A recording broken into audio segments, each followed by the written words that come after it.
right. Good afternoon, everyone. I am Councilmember Robin Wansley, and I'm excited to celebrate the Council's approval of an ordinance that I author alongside Councilmembers Ellison and Councilmember Chavez to ban rent algorithms. Minneapolis will now be the third city in the nation to ban algorithms that use non-public data to advise landlords on rent and vacancy levels. Minneapolis is 50% renters, and approximately 1 in 7 rental units in the Twin Cities is managed using rental algorithms. Like the building behind us actually right now, they also uses this service. In these units, renters pay an average of $312 more per year, and buildings that use these algorithms also have higher eviction rates, and more so than buildings that don't use this technology. Big corporate landlords also use these algorithms to manipulate the market and essentially exploit renters. And that's why San Francisco and Philadelphia have already banned them. And that's also why current legislation is moving through our state capitol right now to also ban them. It's also why the Biden Department of Justice and more than 10 attorney generals across the country, including our own here, Attorney General Ellison, are currently suing one of the companies that provides these algorithms and 6 of the largest landlords in the country that uses this software.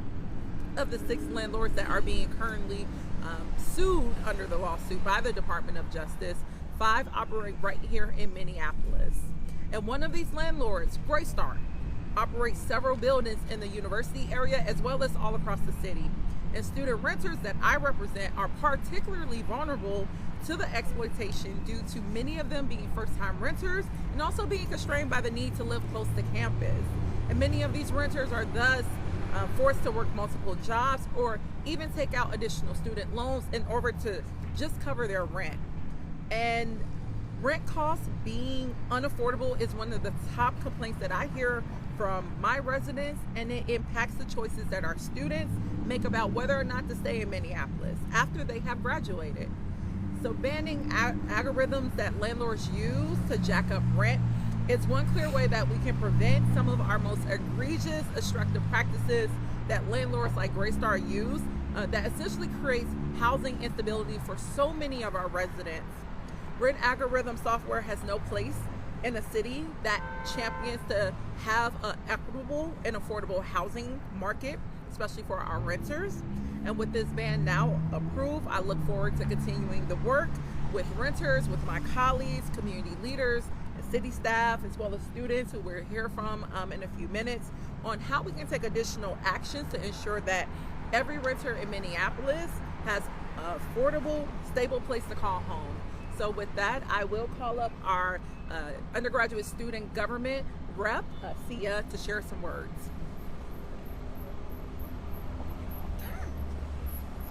Hello everyone. Thank you for coming together to celebrate the passage of this ordinance. My name is Sia Shalar, and I'm the Director of Local Affairs for the University of Minnesota's undergraduate student government. I work closely with the Minneapolis City Council, especially the Ward 2 office, to advocate and support policy initiatives that support U of M students, one of which is renter and tenant rights. With over 30,000 undergraduate students at the University of Minnesota, 75% of them live off campus. When it comes to housing near the University of Minnesota campus, student renters are in a unique and vulnerable position due to the geographical limitations. They have limited housing options that they can consider, and they must sign leases under immense time constraints due to the high demand. In this process, a majority of students, including myself, are first-time renters living alone for the first time. As the demand for housing remains high, students are often at the mercy of landlords across the neighborhoods surrounding the university who are able to charge inflated rent prices at inconsistent rates. Unfortunately, in recent years, we've seen a growing trend where rent prices have skyrocketed due to algorithmic-driven price manipulation. These algorithms have further intensified the current housing affordability crisis, impacting not only Minneapolis, but many other major cities. It has profound long-term implications on what students are able to sustain the standard of living required to reside here post-grad, a decision no one should have to make just because it's too expensive. The passage of this ordinance is critical in working to resolving these inequitable rental rates, protecting tenant rights, and promoting affordable housing for community members, which includes U of M students. Many students have to sacrifice and make difficult trade-offs in order to make ends meet, including sacrificing basic needs, taking on multiple jobs, and enduring overcrowded living conditions like living with 4 to 5 people just to afford rent.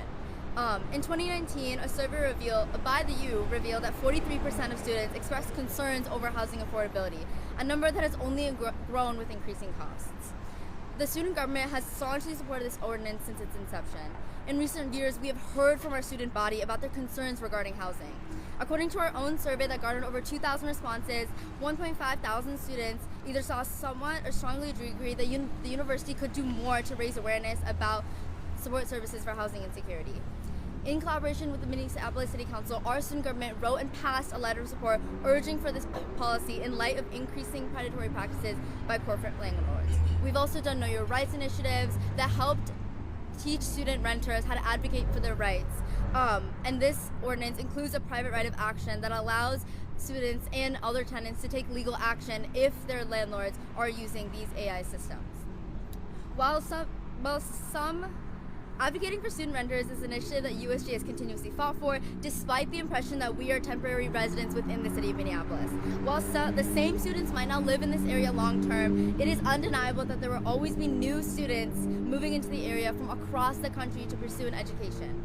Policies such as these impact not only current student tenants, but the thousands of future renters who will be there long after I even graduate. I want to thank the City Council for their immense work and support of students. This type of work is only possible when policymakers recognize the value of centering student voices, and the undergraduate looks forward to collaborating with them in the future. Thank you so much. Thank you so much, Sia. So happy to have the babies here. You're a young adult. Next, I'm going to have Council Member Chavez, who also co-authored this ordinance, to share some words. Thanks, Councilmember. Hi, everyone. Jason Chavez, City Council Member in the 9th Ward. I'll keep my remarks short. I think part of the reason why this ordinance is really important in this moment and in this time is because many of our constituents are currently facing a lot of issues with paying their rent, paying for food, paying to meet their basic services in the current conditions that we are in the economy right now in the city and across the country. And this particular ordinance is going to help address some of those concerns. Councilmember Wansley read out the statistics already about how much more on average residents have to pay because of this kind of algorithmic pricing in our city and across the country, quite frankly. And our hope today is to ensure that there's accountability, but that more residents can actually, pay their rent. Part of this ordinance is to help prevent displacement from happening in the city, making sure that we can keep people in their homes instead of being priced out. It follows the ordinances that we have been working on the City Council. Just last year, our 30-day rental pre-eviction notice that is a really great ordinance that's going to be paired up with this as well. So really excited to be here today and glad that it passed 11-2 today on the City Council. So that's a big showing of confidence from this body, and really proud of the amount of the work that students have done to organize around this effort as well. Thank you, Councilmember Chavez. And to close us out, I'll have co-author Councilmember Jeremiah Ellison. Hi, Jeremiah Ellison, represent Ward 5, North Minneapolis, and excited to be here. You guys heard, the testimony from Sia. I hope you guys are wise enough to know that of the four of us, her opinion's the one that matters the most here, right? Directly impacted, advocating for students is critically important. It's why we do this work, is because we hear from people who are directly affected, whether they live North Side, U of M, South Side, it doesn't matter. So thank you for your advocacy. I think it's pretty simple, right? I think that landlords should be figuring out what they need in terms of rent from their renters in order to provide dignified, adequate service. That's what should be happening. They shouldn't be using high-tech collusion to gut every single dime they can out of a renter, which is what these algorithms calculate. It's what they do.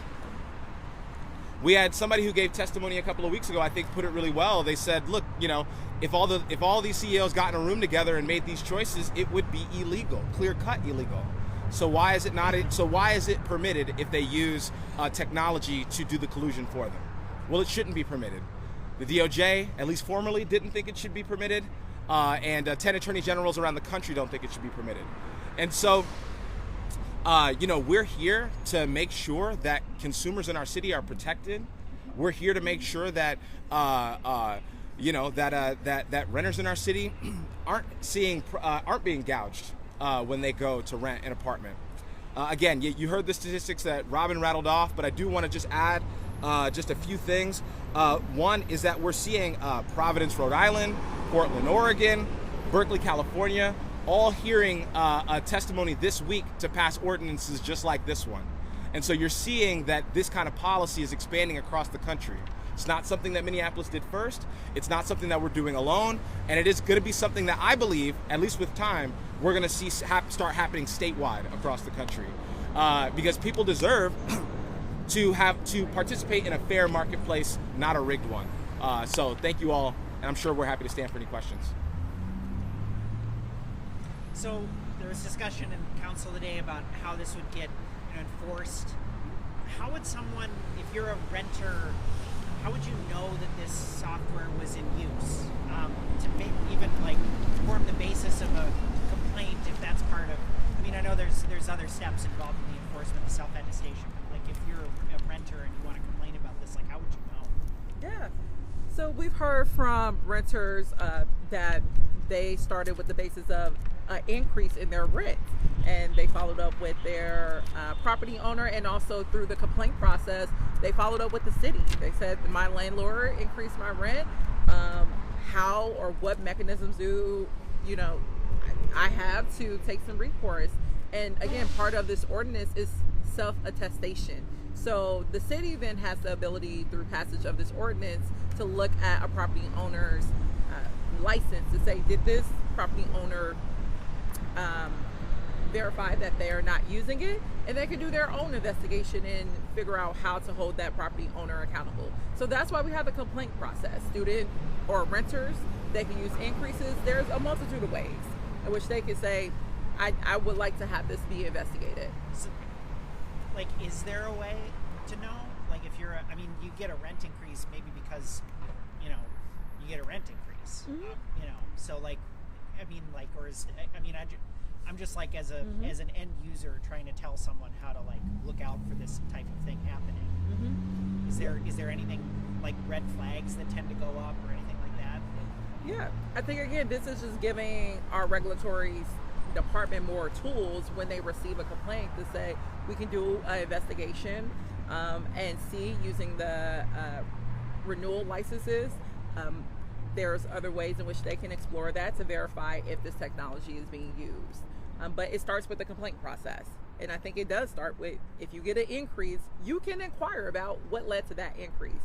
And I want most renters in our city to start doing that. Most oftentimes they don't know, in addition to this, they have a multitude of other protections that they can explore, and they can make complaints to the city for us to help essentially advocate on their behalf. And this is just an additional tool. Is there any other recourse that, besides the civil action that Councilmember Ellison, you had mentioned, besides like revoking a landlord's rental license, is there any other recourse that reg services can take against landlords who are found to be using this software?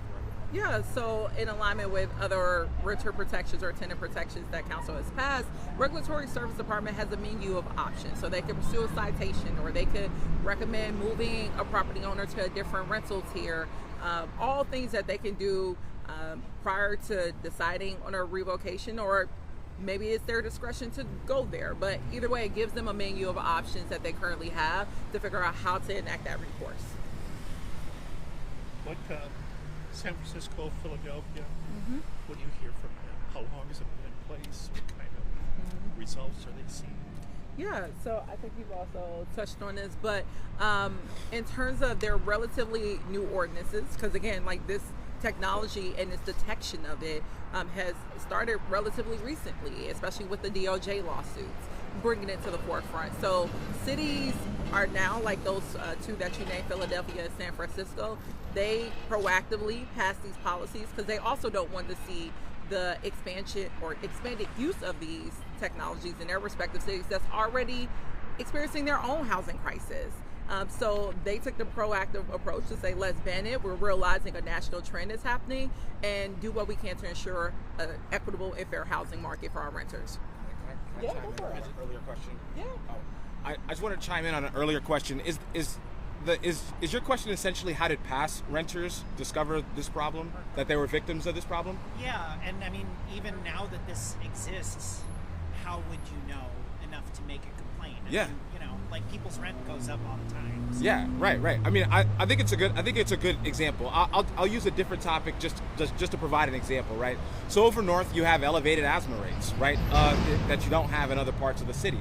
Well, how do people know whether it's the highway or the polluter on the river or that polluter or that polluter? How do they know, right? People talk to their neighbors. They talk to one another. People, as far as how this problem came to be, is that renters were talking to one another. This problem hits you directly in your pockets. If you don't notice that, you're doing really, really well in life, right? And so people noticed that that something was up with the way that their increases were occurring. They started talking to one another. They started inquiring about whether their consumer rights were being violated. And guess what? Surprise, surprise, they were right. And so, you know, I think that the way that you know is that you start with the hunch. You start with the harm. What harm are you experiencing? You move on to talking to your neighbors. I don't know a single problem in American history that hasn't been solved that way. Do you know of any? Yeah, so I don't know. So I guess I find the question a little bit odd sometimes, where it's like the onus has to be on like the renter to know for certain right in the onset as they experience the harm. People know when they talk to one another, when they investigate together, and in this case, with these rent algorithms and the effects that they're having, it was proven correct. You get an email from RealPage or whatever, is like, you have gotten a 3% rent increase, and you know, your new rent was set by RealPage. I mean, like, isn't you're asking if the violators tell you that they're violating you? Well, I mean, they don't think it's a violation. I'm just like, I don't know if there's, you know what I mean? Yeah, Like, I don't know. I'm just like, like, how would you know to make a complaint? That's all. I don't know. Yeah, I guess I feel like I've answered the question, but it feels like you haven't. Okay, yeah. If renters in Minneapolis do see a pattern, I think it's because of algorithms. Where should they go to file a complaint?